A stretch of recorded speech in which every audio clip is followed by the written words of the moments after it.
Graça e paz, pessoal, bom dia. Bom dia que o galo já cantou. Você está feliz? Está feliz com Cristo e a salvação para a vida eterna que há somente nele? Que bom. Seja muito bem-vindo ao canal. Todas as manhãs tem um devocional, uma reflexão aqui para abençoar o meu e o seu dia e podermos ter o contato com a palavra todas as manhãs, todo dia, lendo uma porção aqui, fazendo uma reflexão para aplicar nos nossos dias ou ter o entendimento da palavra. Amém? Então, clica aqui já no inscreva-se. Durante o vídeo, curte, comenta e compartilha. Isso ajuda muito o YouTube a dar mais relevância ao vídeo e a sugeri-lo para mais pessoas. É rapidinho, em média 10 minutinhos todos os dias. E hoje, mais uma vez, estou fora de casa, estou aqui em São Paulo, estou a trabalho. Mas graças a Deus, tudo dando certinho e hoje já retornarei para casa, em nome de Jesus. Amém? Então vamos ao texto de hoje, um texto um pouquinho pesado, difícil, e vamos lá. Gênesis capítulo 34, né? Vou ler um pedacinho aqui, depois vou pular, porque por ser um texto um pouquinho longo, e aí eu já conto o contexto e fazemos a reflexão. Amém? Então, Gênesis 34, versículo 1. Certa vez, Diná, a filha que Lia dera a Jacó, saiu para conhecer as mulheres daquela terra. Siquém, filho de Amor, o heveu, governador daquela região, viu-a, agarrou-a e a violentou. Mas o seu coração foi atraído por Diná, filha de Jacó, e ele amou a moça e falou-lhe com ternura. Por isso Siquém foi dizer a Hamor, seu pai, consiga-me aquela moça para que seja minha mulher. Quando Jacó soube que sua filha Diná tinha sido desonrada, seus filhos estavam no campo com os rebanhos. Por isso esperou calado até que regressassem. Então Hamor, pai de Siquém, foi conversar com Jacó.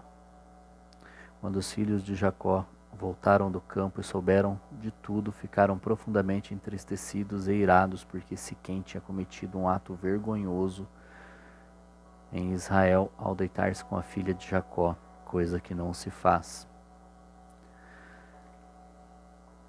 Aí eu pulo para o versículo 13. Aqui os filhos de Jacó, porém, responderam com falsidade a Siquém e a seu pai Hamor,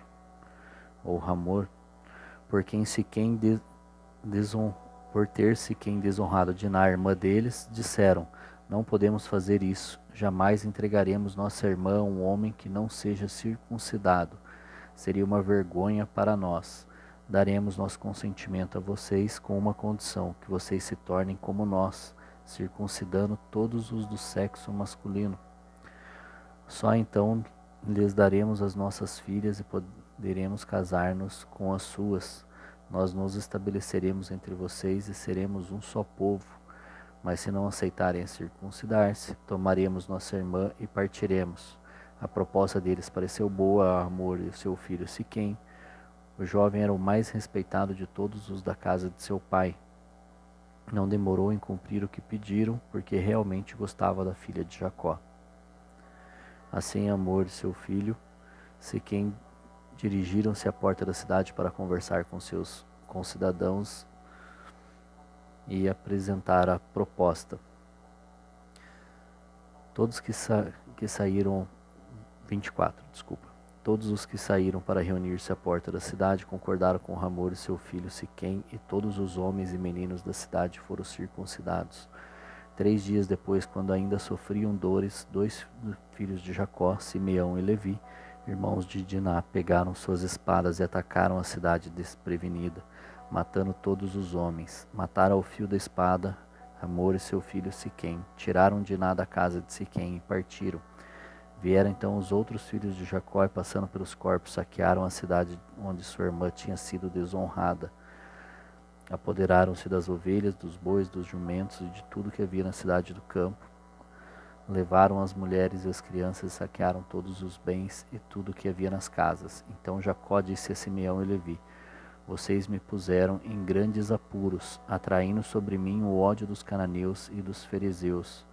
habitantes desta terra, somos poucos, e se eles se juntarem suas forças e todos e nos atacarem, eu e minha família seremos destruídos. Mas eles responderam: está certo ele tratar nossa irmã como prostituta? Amém. Texto um pouquinho longo, cortei alguns pedaços aqui para ficar dentro do tempo e não ficar cansativo a escuta. Você pode ler, são 31 versículos, não é muita coisa para uma leitura, apenas para o vídeo que é muito. Então vamos ao contexto aqui. Chegaram lá a Siquém e o filho do governador, o jovem mais importante da cidade, o mais importante da casa de seu pai, o mais respeitado na casa de seu pai, ali na casa de Hamor, violentou Diná, e durante este ato ele apaixonou-se. Ele, como diz o texto ali, ele se apaixonou por Diná e pediu ao seu pai que arrumasse o casamento com ela. E aí foram até Jacó, e Jacó já tinha falado aos seus outros filhos o que havia acontecido. E eles fizeram essa proposta: claro, nós aceitamos desde que vocês sejam circuncidados. Naquela época eles chegaram naquele local, naquele povoado, e o normal seria eles se adaptarem ao pessoal ali, aos costumes daquilo ali, se fossem querer ficar naquela região, e alinhar os casamentos e poder misturar-se ali, né? Realmente se misturar com o povo, né? Entre casamentos e relações ali. E aí ele falou: não, nós somos diferentes, mas se vocês quiserem, vocês podem se circuncidar-se e se tornarão como nós. E aí nós nos estabeleceremos aqui. E Hamor apaixonado, o filho de Hamor apaixonado, filho de Siquém, aliás, Siquém, filho de Hamor, apaixonado, convenceu o pai e foram à porta da cidade. Hamor, como governador daquele povo ali, foram à porta da cidade para falar com os outros líderes, com os influentes da cidade, e convenceram estes também. E aí os irmãos de Diná vingaram-na ao fio da espada. Era como se resolvia muitas das coisas naquela época. Era assim. Não havia investigadores, policiais como existem hoje, a justiça como é hoje. Naquela época era um pouco diferente ainda. Tinha sim, mas tinha a maneira como se julgar lá, enfim. Só porém, como era a família mais importante da cidade, os irmãos tomaram para si a vingança e fizeram justiça com as próprias mãos. E Jacó, o pai deles, repreendeu e falou: vocês me colocaram em más lençóis, vocês me colocaram numa situação difícil, nos tornando agora vulnerável para esse povo e odiado. Não foi a maneira correta como fizeram, porém o Senhor os tornaram, fez com que os povos tivessem medo deles, de Jacó e seus filhos, por este motivo. O Senhor não abençoou o que foi feito, mas ele guardou Jacó e sua família. E quero dizer que muitas vezes nós queremos fazer justiça com as nossas mãos. Nós queremos fazer com que aquilo que a gente acha correto seja feito. E muitas vezes a intenção é boa para o nosso ver, para o nosso lado, porém não é a justiça de Deus. Quem tem que fazer a justiça é Deus, e temos autoridades que deveriam ser mais competentes, se você não achar competente também para fazer isso, mas são, como diz a palavra de Deus, toda autoridade esqueci o terminho ali, mas é concedida por Deus. Então nós temos que respeitar sim as autoridades, nós temos que obedecer às leis e fazer tudo conforme deve ser feito. É fácil? Com certeza, numa situação dessa não deve ter sido nem um pouco fácil. As pessoas que passam por injustiças e por atrocidades que são feitas hoje também, com certeza não são fáceis de serem aceitas. E não passei por isso, mas deve ser muito difícil ter que aguardar a justiça, como acontece no nosso país, para poder ser feito algo, quando é ser feito, se é feito algo, ou na maioria das vezes nós não aceitamos a justiça, a pena, como é tratado, da maneira como nós gostaríamos. Porém, nós temos um Senhor e nós sabemos que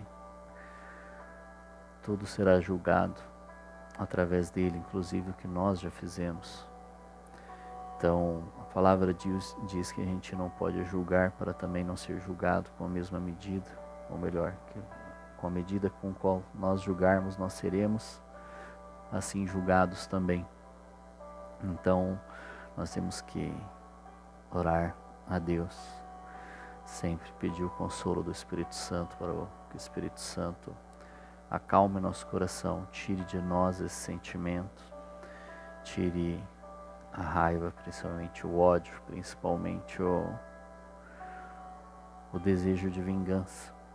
Não julgo e não digo que é fácil fazer isso, mas nós temos um Espírito Santo, que é o Espírito de Deus, o Espírito de Deus que habita em nós, e que ele não se alegra e não faz bem para nós guardarmos esses sentimentos que não partem dele.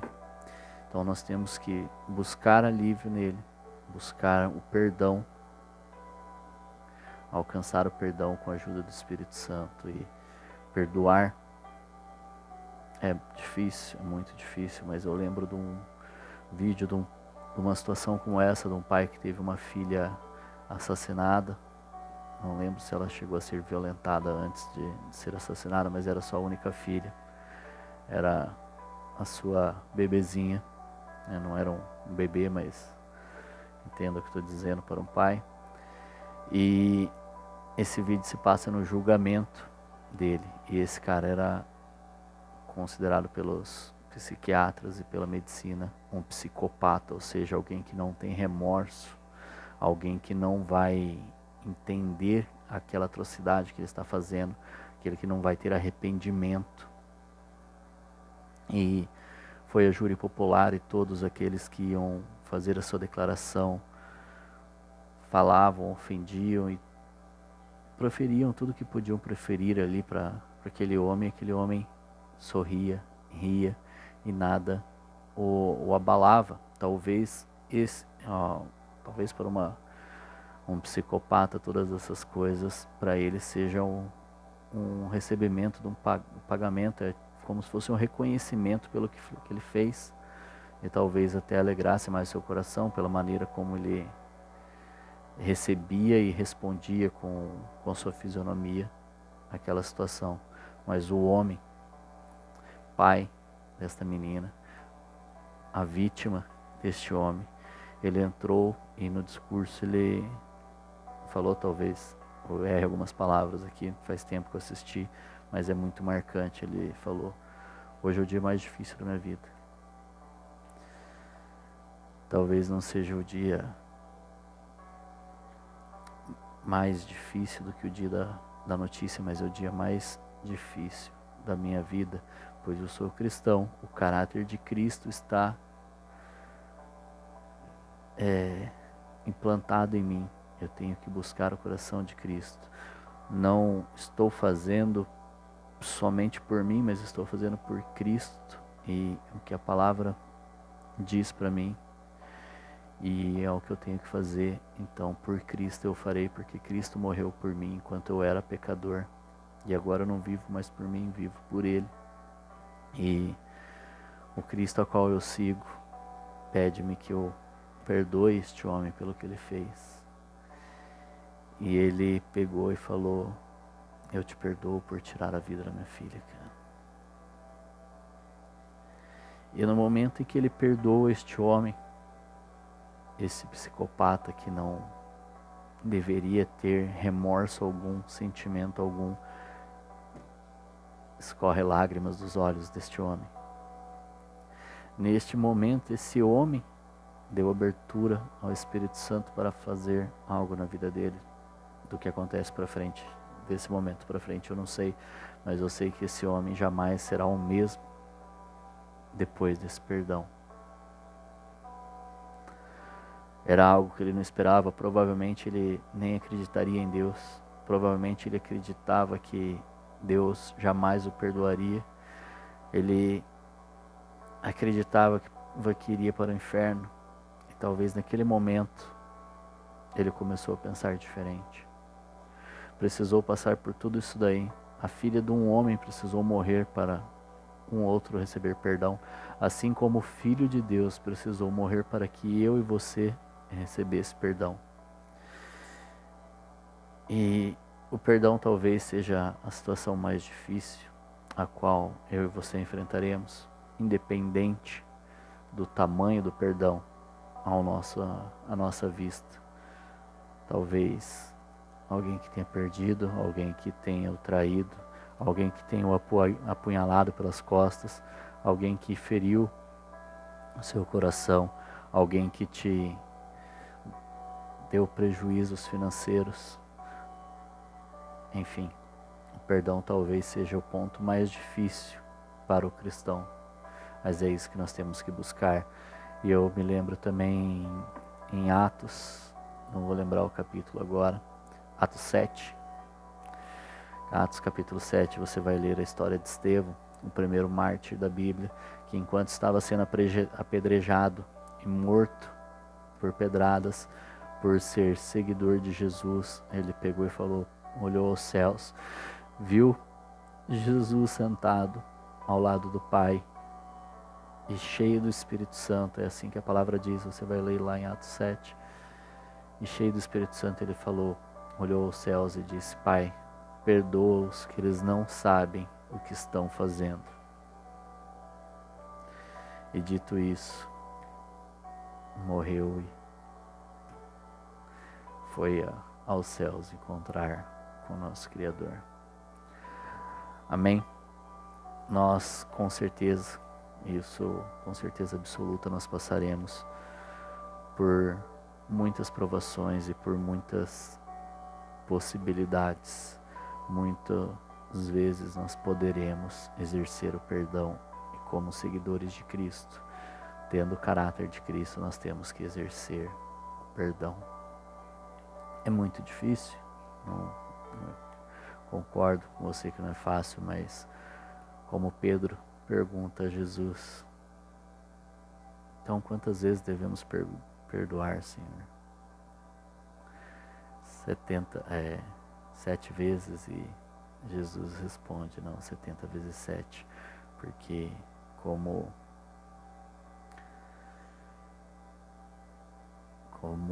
fugiu o nome dele, descendente de Adão, neto de Adão, se eu não me engano, lá em Gênesis 4 você vai ler que ele se achava o homem mais mau desse mundo e falava que nem o Senhor poderia perdoar, porque se ele fosse ter o castigo do Senhor seria 70 vezes 7 o castigo dele. Por isso que Jesus ensina o perdão, fala o perdão de Pedro, 70 vezes 7, e Pedro depois em seguida nega Jesus 3 vezes, e o Jesus, quando retorna e o encontra, não vai perguntar a Pedro, por que me negaste? Por que me traíste naquele momento? Ele fala, Pedro, tu me amas. Pedro, tu me amas. Pedro, tu me amas. E ali ele perdoa Pedro também. E Pedro entende. E estourei o tempo bonito, gente. Não perdoa por isso. Mas a reflexão caminhou para um outro caminho totalmente diferente do que eu imaginava. São coisas que o Senhor faz e nos traz para onde Ele quer. Muito obrigado, Espírito Santo, por isso. Perdoe-me a demora, o tempo longo, mas faz muito sentido e é algo que nós temos que trabalhar todos os dias em nosso coração. Amém?